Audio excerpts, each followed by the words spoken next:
दोस्तों हमारे चैनल दर्पण ज्ञान सागर में आप सभी का स्वागत है। मित्रों, भगवान शिव कहते हैं पार्वती, आज मैं तुम्हें एक ऐसी कहानी सुनाता हूँ जिस कहानी को सुनने के बाद तुम्हारा मन खुश हो जाएगा। तो माता पार्वती कहती हैं, प्रभु आज ऐसी कौन सी कहानी सुनाने वाले हैं? तो भगवान शिव कहते हैं, पार्वती आज मैं जो कहानी सुनाऊंगा उसे सुनकर कभी कोई किसी की गरीबी का मजाक नहीं उड़ाएगा। आज की कहानी है, कभी किसी की गरीबी का मजाक नहीं उड़ाना चाहिए। समय सभी का अपना अपना आता है। वहीं माता पार्वती कहती हैं, प्रभु फिर तो मैं कहानी को पूरा और मन से सुनूंगी, आप कहानी को प्रारंभ कीजिए। तो मित्रों, कहानी शुरू करने से पहले मेरा आप सभी से अनुरोध है कि आप हमारी कहानी में खो जाएं। उससे पहले हमारे चैनल को सब्सक्राइब करके बेल आइकन अवश्य दबा लें, जिससे हमारी हर वीडियो का नोटिफिकेशन सबसे पहले आप तक पहुंच सके और आप हमारी हर वीडियो से प्राप्त ज्ञान का अपने जीवन में लाभ उठा सकें। तो आइए कहानी शुरू करते हैं। भगवान शिव कहते हैं, पार्वती दुनिया में गरीब और धनी दो किस्म के लोग रहते हैं। अमीर होने का कभी घमंड नहीं करना चाहिए, कभी किसी गरीब इंसान का मजाक नहीं बनाना चाहिए, क्योंकि समय सभी का अपना अपना आता है। देखिए, एक गांव में एक किसान रहता था। वो बहुत ही गरीब था। उस पर एक लड़का और 4 लड़की थीं। किसान रात दिन मजदूरी करके अपने 5 बच्चों का पेट पालता था। वो भले ही गरीब था, परंतु उसका आत्मविश्वास बहुत ही दृढ़ था। वहीं गरीब किसान का बेटा सोम अपने माँ बाप की गरीबी को देख कर के स्वयं पढ़ लिख कर कुछ बड़ा करना चाहता था, पर गरीब के सपने उसके चाहने भर से पूरे नहीं होते।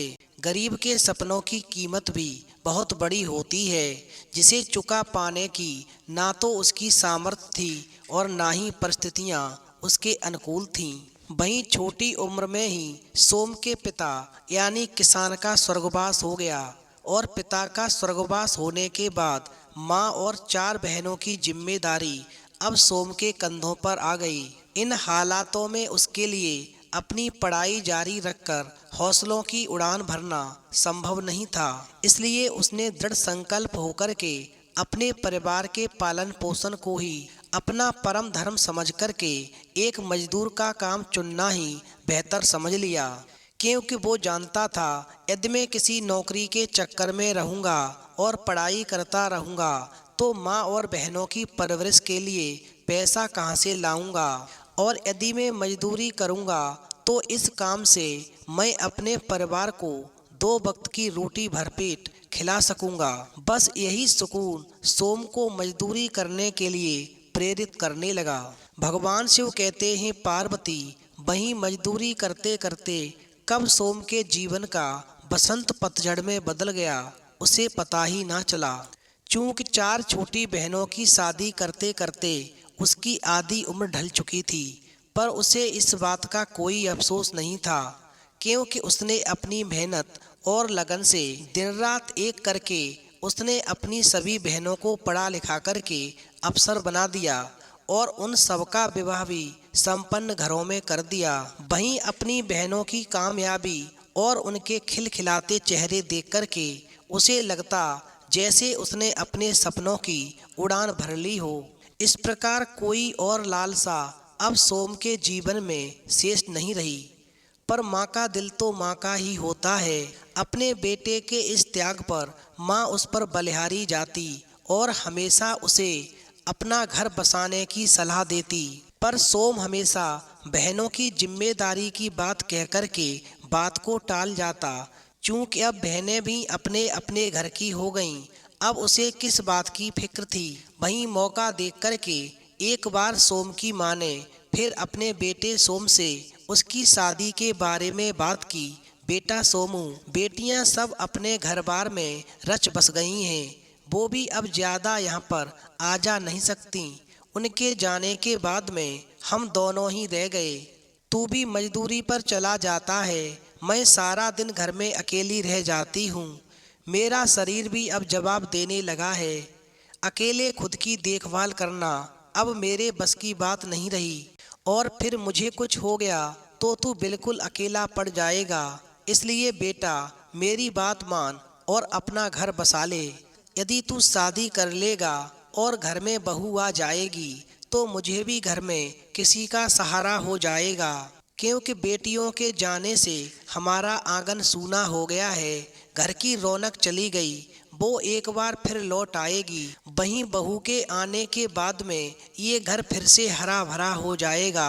पोते पोतियों की खिलखिलाहट से मैं एक बार फिर जी उठूंगी।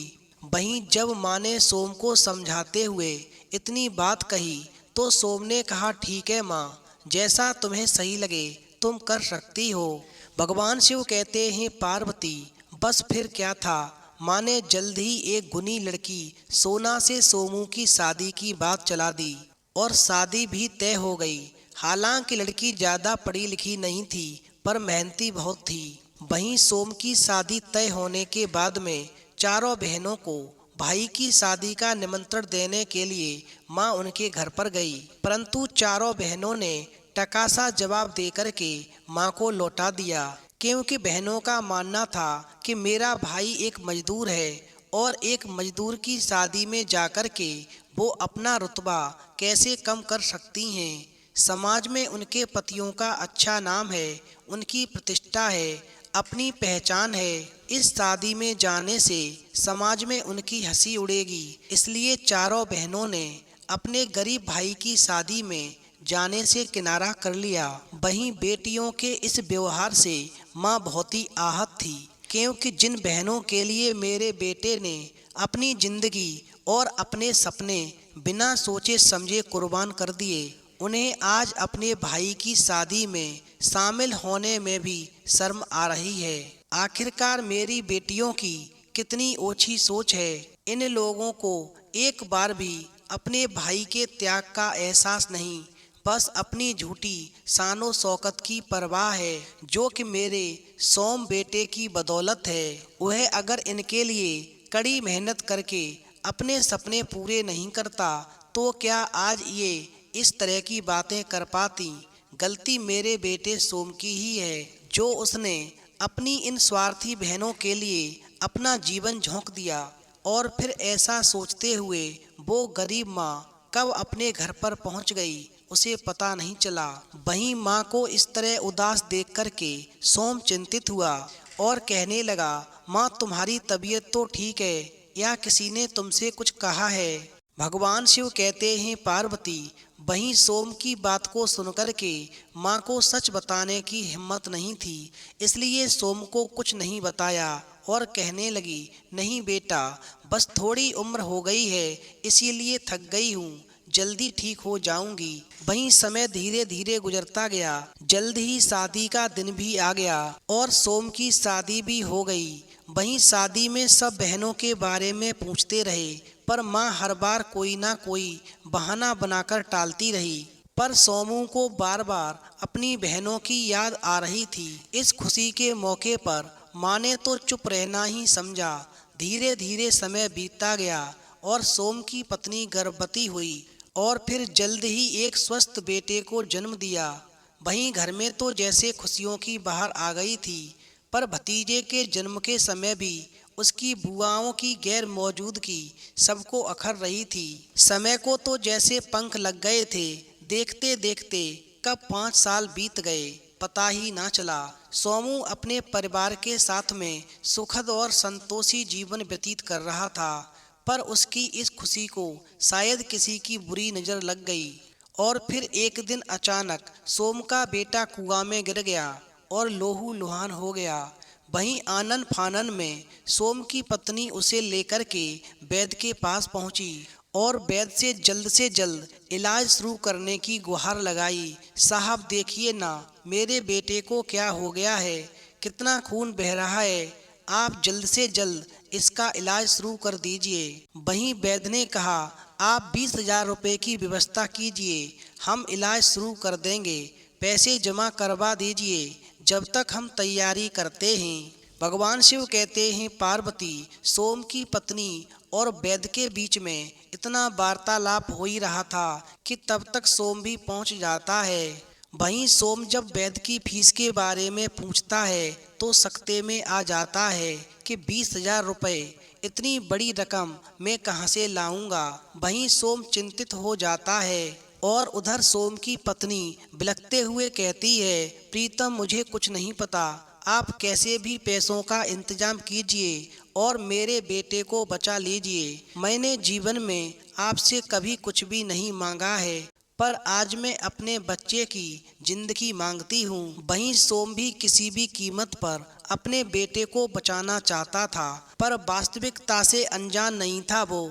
उसके लिए 20,000 रुपये जुटाना संभव नहीं था। ऐसे में उसे अपनी बहन बहनोइयों की याद आई और सोचने लगा वो लोग जरूर उसकी मदद करेंगे। और फिर वो वैद्य को समय पर पैसे जमा करने का आश्वासन देकर के तुरंत ही अपनी बहनों के घर की ओर भागा। वहीं भतीजे की हालत सुनकर के पसीजना तो दूर, किसी भी बहन ने झूठी सहानुभूति भी नहीं दिखाई। उल्टा सबने ये कहकर अपने भाई को बाहर का रास्ता दिखा दिया कि तुम्हारी आमदनी तो ज़्यादा है नहीं, जमा पूंजी भी कुछ है नहीं, तुम्हारी पूरी कमाई तो दैनिक ज़रूरतों को पूरा करने में ही खत्म हो जाती है। ऐसे में तुम हमारा उधार कैसे चुकाओगे। वहीं अपनी बहनों की बात को सुनकर के सोमू बहुत ही गिड़गिड़ाया और उनकी पाई पाई चुकाने की दुहाई दी, पर किसी भी बहन के कान पर जू भी नहीं रेंगी। वहीं सोम ने भाई बहन के रिश्ते का वास्ता दिया, पर किसी को कोई फर्क नहीं पड़ा।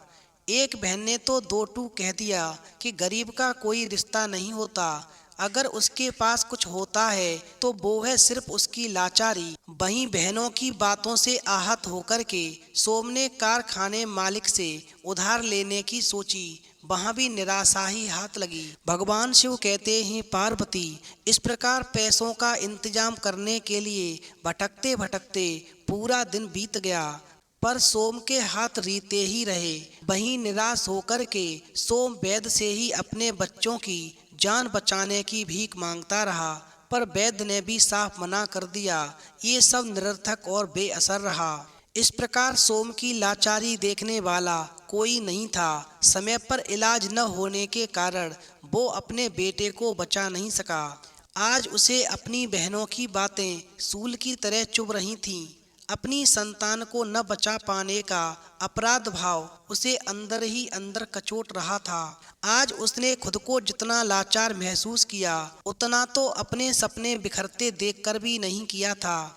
अपने सपने टूटने पर भी अपनी बहनों के सपने पूरे करने का संतोष और खुशी थी उसे।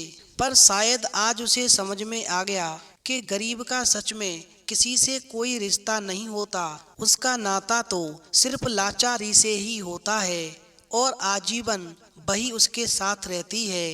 रिश्ते नातों का असली मतलब शायद आज उसकी बहनों ने उसको सिखा दिया था। भगवान शिव कहते हैं, पार्वती वहीं एक दिन सोम की पत्नी को एक संत मिल जाते हैं और जब वो उस गरीब स्त्री के आंसुओं को देखते हैं तो उसके बारे में जानने का प्रयास करते हैं। वहीं सोम की गरीबी को जानकर के संत उसकी पत्नी से कहते हैं कि तुम भगवान विष्णु का भजन करो, उनकी कृपा तुम्हारे ऊपर अवश्य होगी और तुम्हारी गरीबी दूर हो जाएगी। फिर संत की बात को मान कर के सोम की पत्नी भगवान विष्णु का भजन करने लगती है। उधर एक दिन सोम जो था भूखा प्यासा रोता हुआ जा रहा था। तभी रास्ते में उसको एक बूढ़ी माँ मिलती है और फिर वो बूढ़ी माँ उस सोम से कहती है, बेटा तुम क्यों रो रहे हो। और फिर उस बूढ़ी माँ की बात को सुनकर के सोम अपनी बीती पूरी कहानी सुनाता है। वहीं बूढ़ी माता सोम को समझाकर चुप होने को कहती हैं। चूँकि बूढ़ी माता कोई और नहीं, ये स्वयं माता लक्ष्मी थीं। वहीं बूढ़ी माता गरीब किसान के बेटा सोम से कहती हैं कि यहीं पास में मेरा बगीचा है, चलो कुछ खा के आराम कर लो। और फिर बूढ़ी माँ की बात को सुनकर के सोम और बूढ़ी माँ दोनों बगीचे में जाकर के तरबूज खरबूज खाते हैं। और फिर तरबूज खरबूज खाने के बाद में बूढ़ी माता एक थैले में खरबूज और कुछ खाने पीने का सामान रख के सोम को वहाँ से उसके घर के लिए भेज देती हैं। वहीं सोम के घर पहुँचने के बाद में उसकी पत्नी अंदर से पानी लेकर आती है और तुरंत ही थैला हाथ में लेकर के देखने लगती है कि आज क्या लेकर आए हो। उधर सोम जो था अपनी पत्नी को थैला देकर के वहाँ से चला जाता है।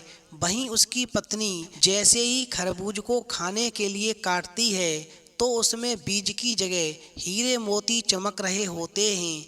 फिर तो ऐसा नज़ारा देख कर के सोम की पत्नी खुश हो जाती है और फिर अपने पति के पास जाकर कहती है, उन संत ने ठीक ही कहा था। वास्तव में प्रभु हमारी गरीबी देख नहीं सके और इसीलिए इतना सारा धन दे दिया। इधर तो हीरे मोती पाकर के सोम धनवान हो जाता है। वहीं पत्नी की बात को सुनकर के बेचारा किसान का बेटा सोच में पड़ जाता है और किसी से कुछ भी नहीं कहता है। और इस प्रकार प्रभु की कृपा से सोम भी बेचारा बहुत ही धनी और पैसे वाला हो गया। वहीं भाई के अमीर होने की खबर धन के घमंड में चूर रहने वाली बहनों को जब पता चलती है तो वो बिना बुलाए अपने मायके यानी भाई के घर आ जाती हैं। और फिर ये सब देख कर के भाई मन में सोचता है कि जब मेरे पास में धन नहीं था तो बहनें मुझे देखना तक नहीं चाहती थीं, और आज जब मेरे पास में धन है तो बिना बुलाए आ रही हैं।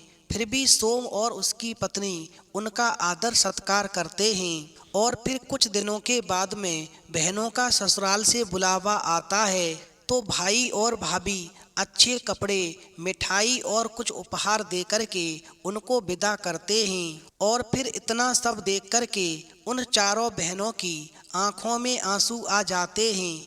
उनको समझ में आ जाता है कि धन ही सब कुछ नहीं है, अच्छा स्वभाव और दिल का बड़ा होना भी चाहिए। वहीं कहानी पूर्ण होने के बाद में भगवान शिव कहते हैं, पार्वती, जो भी इंसान 6 बातों को अपने जीवन में उतार लेता है उसके जीवन से गरीबी हमेशा के लिए चली जाती है और उसके सारे सपने साकार हो जाते हैं। तो माता पार्वती कहती हैं, प्रभु वो 6 बातें कौन सी हैं? तो भगवान शिव कहते हैं, नंबर 1, जिस इंसान को धन पाना है, जीवन में तरक्की करनी है, उसे सुबह जल्दी उठना चाहिए, क्योंकि ब्रह्म मुहूर्त में उठने वाला व्यक्ति हमेशा तरक्की करता है। नंबर 2, जो मेहनत करने से नहीं डरता उसे धन की कभी कमी नहीं होती। अगर किसी भी तरह के काम में सफलता पाने की इच्छा है तो मेहनत करना बहुत ही ज़रूरी है। जो अच्छे और सही दिशा में कर्म करते हैं उनको उनके कर्म का फल अवश्य मिलता है। नंबर 3, अगर कोई व्यक्ति बहुत कुशल हो लेकिन आलसी हो तो उसका कौशल व्यर्थ हो जाता है। इसलिए जीवन में आलस का त्याग कर देना चाहिए, तभी जीवन में सफलता मिलती है। नंबर 4, जो इंसान धन संचय करता है या उसे धन संचय करने की आदत होती है उसे जीवन में धन की कमी नहीं होती, इसलिए व्यर्थ में धन नष्ट नहीं करना चाहिए। नंबर 5, मनुष्य का सबसे बड़ा शत्रु है घमंड, इसलिए उसे कभी घमंड नहीं करना चाहिए। खास तौर पर जो धन का घमंड करता है उसके यहाँ लक्ष्मी निवास नहीं करती और ऐसा मनुष्य जल्द ही धनहीन हो जाता है। नंबर 6, कभी भी किसी व्यक्ति को अपने उस लक्ष्य के बारे में कभी दूसरे को नहीं बताना चाहिए जिस लक्ष्य को वो हासिल करना चाहता है। यदि वो दूसरे को बताएगा तो ऐसा करने से उस व्यक्ति को मन मुताबिक परिणाम हासिल नहीं होते और सफलता उससे कोसों दूर चली जाती है। इसलिए कभी भी अपने लक्ष्य के बारे में किसी को कुछ भी नहीं बताना चाहिए, तभी जीवन में सफलता प्राप्त होती है। फिर तो कहानी सुनने के बाद में माता पार्वती खुश हो जाती हैं और कहती हैं, वास्तव में प्रभु ये 6 बातें जो भी अपने जीवन में उतारता है उसकी गरीबी हमेशा के लिए दूर हो जाती है। तो मित्रों, यदि आपको वीडियो पसंद आई हो तो प्लीज़ आप हमारे चैनल को सब्सक्राइब करें और भगवान शिव और पार्वती के लिए एक लाइक करना न भूलें।